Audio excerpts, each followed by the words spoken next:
Welcome to this explainer. Today, we're going to unpack the really fascinating legal milestones that elevated teaching from a noble vocation to a highly respected and strictly regulated profession in the Philippines. You might have wondered, how exactly does a nation guarantee that the people standing at the front of a classroom are truly qualified to be there? Well, let's dive into the legal DNA of the Philippine teaching profession to find out. Listen to this mandate from Presidential Decree 1006. Teacher education shall be given primary concern and attention by the government and shall be of the highest quality. It's a pretty inspiring quote, right? It reminds us of the immense responsibility placed on educators. But how exactly does the state take a broad policy statement like that and actually guarantee that teachers are equipped to shape the future? We're going to trace this journey through 5 key steps. First, the value of teachers. Second, the foundation with PD 1006. Third, the upgrade under RA 7836. Fourth, qualifications and licensure. And finally, ethics and accountability. Section 1. The value of teachers and their nation-building role. Take a look at this monument from Central Luzon State University. It proudly declares, "Excellent service to humanity is our commitment." And it's within prestigious academic institutions exactly like this one where rigorous state standards are put into practice every single day.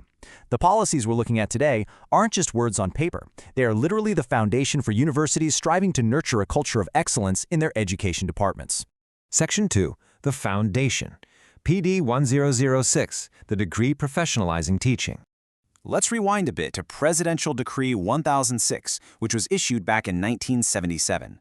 This decree was an absolute game changer because it formally declared teaching a profession in the Philippines. It established the very first nationwide requirements, demanding that applicants be citizens, have good moral character, be free from physical or mental defects that would hinder their teaching, and hold specific minimum degrees. To manage the whole shebang, PD 1006 created the National Board for Teachers, or NBT, co-chaired by the Secretary of Education and the Chairman of the Civil Service Commission. They were in charge of everything from appointing examiners to issuing and revoking professional certificates. As we look at this timeline, we can see how educational needs evolve. PD 1006 laid some really crucial groundwork for sure. But by 1994, it was time for a massive systemic overhaul to elevate the profession even further. That brings us to Section 3, the upgrade, RA 7836, which established the Board for Professional Teachers. Here is where things get really interesting. RA 7836 totally shifted the balance of power. It dissolved that old National Board for Teachers and created the new Board for Professional Teachers. But the massive upgrade here? It placed this new board firmly under the control of the Professional Regulation Commission, or the PRC. This essentially aligned teaching with other major licensed professions in the country, like engineering or medicine. It was just a huge step in recognizing how vital teachers are in nation building. So, who actually gets to sit on this powerful new board? Well, RA 7836 laid out some incredibly strict rules. Members have to be at least 35 years old, possess proven integrity, hold at least a bachelor's degree in education, and have 10+ years of active teaching experience under their belt. But honestly, the most brilliant part is this. A board member absolutely cannot have any connection to a review center for at least 3 years before their appointment. They wanted to ensure total integrity, meaning board members had to be seasoned experts completely independent from commercial centers that prep students for the exams. Section 4. Qualifications and licensure. Looking at examination requirements. Think back to your favorite teachers for a second. That specific pedagogical magic they had, it was largely shaped by the rigorous requirements we're looking at right now. RA 7836 strictly separated the educational tracks. If you want to teach elementary, you need a bachelor's in elementary education. Want to teach high school? You need a bachelor's in education with a major and minor. But what if you have a regular arts or sciences degree? The law says you can still teach secondary grades, but you've got to take at least 18 units in professional education. It's the same for vocational teachers.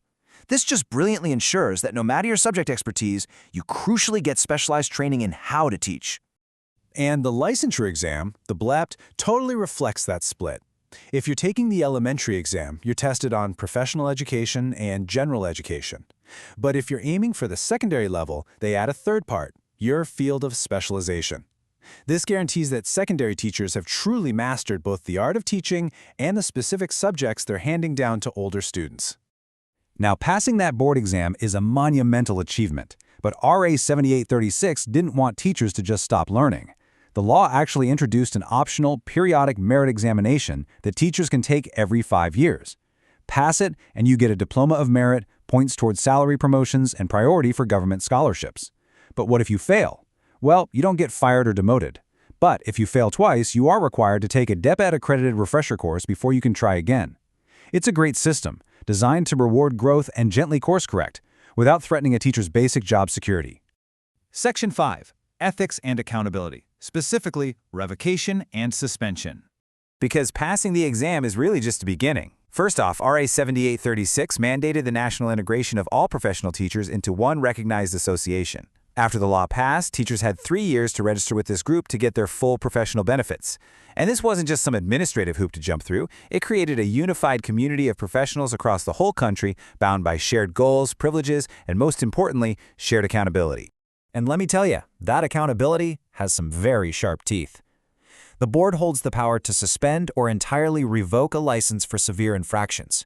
We're talking criminal convictions, immoral conduct, gross incompetence, fraud, or chronic drug use. These laws act as a really rigorous shield for Philippine education, ensuring that severe violations result in the swift removal of a teacher's privilege to practice. So, we've seen this massive leap from the foundational framework of PD 1006 back in 1977 all the way to the highly integrated PRC-regulated standards of RA 7836 in 1994. By defining exact qualifications, structuring customized exams, and setting firm ethical boundaries, the Philippines truly cemented teaching as a premier profession.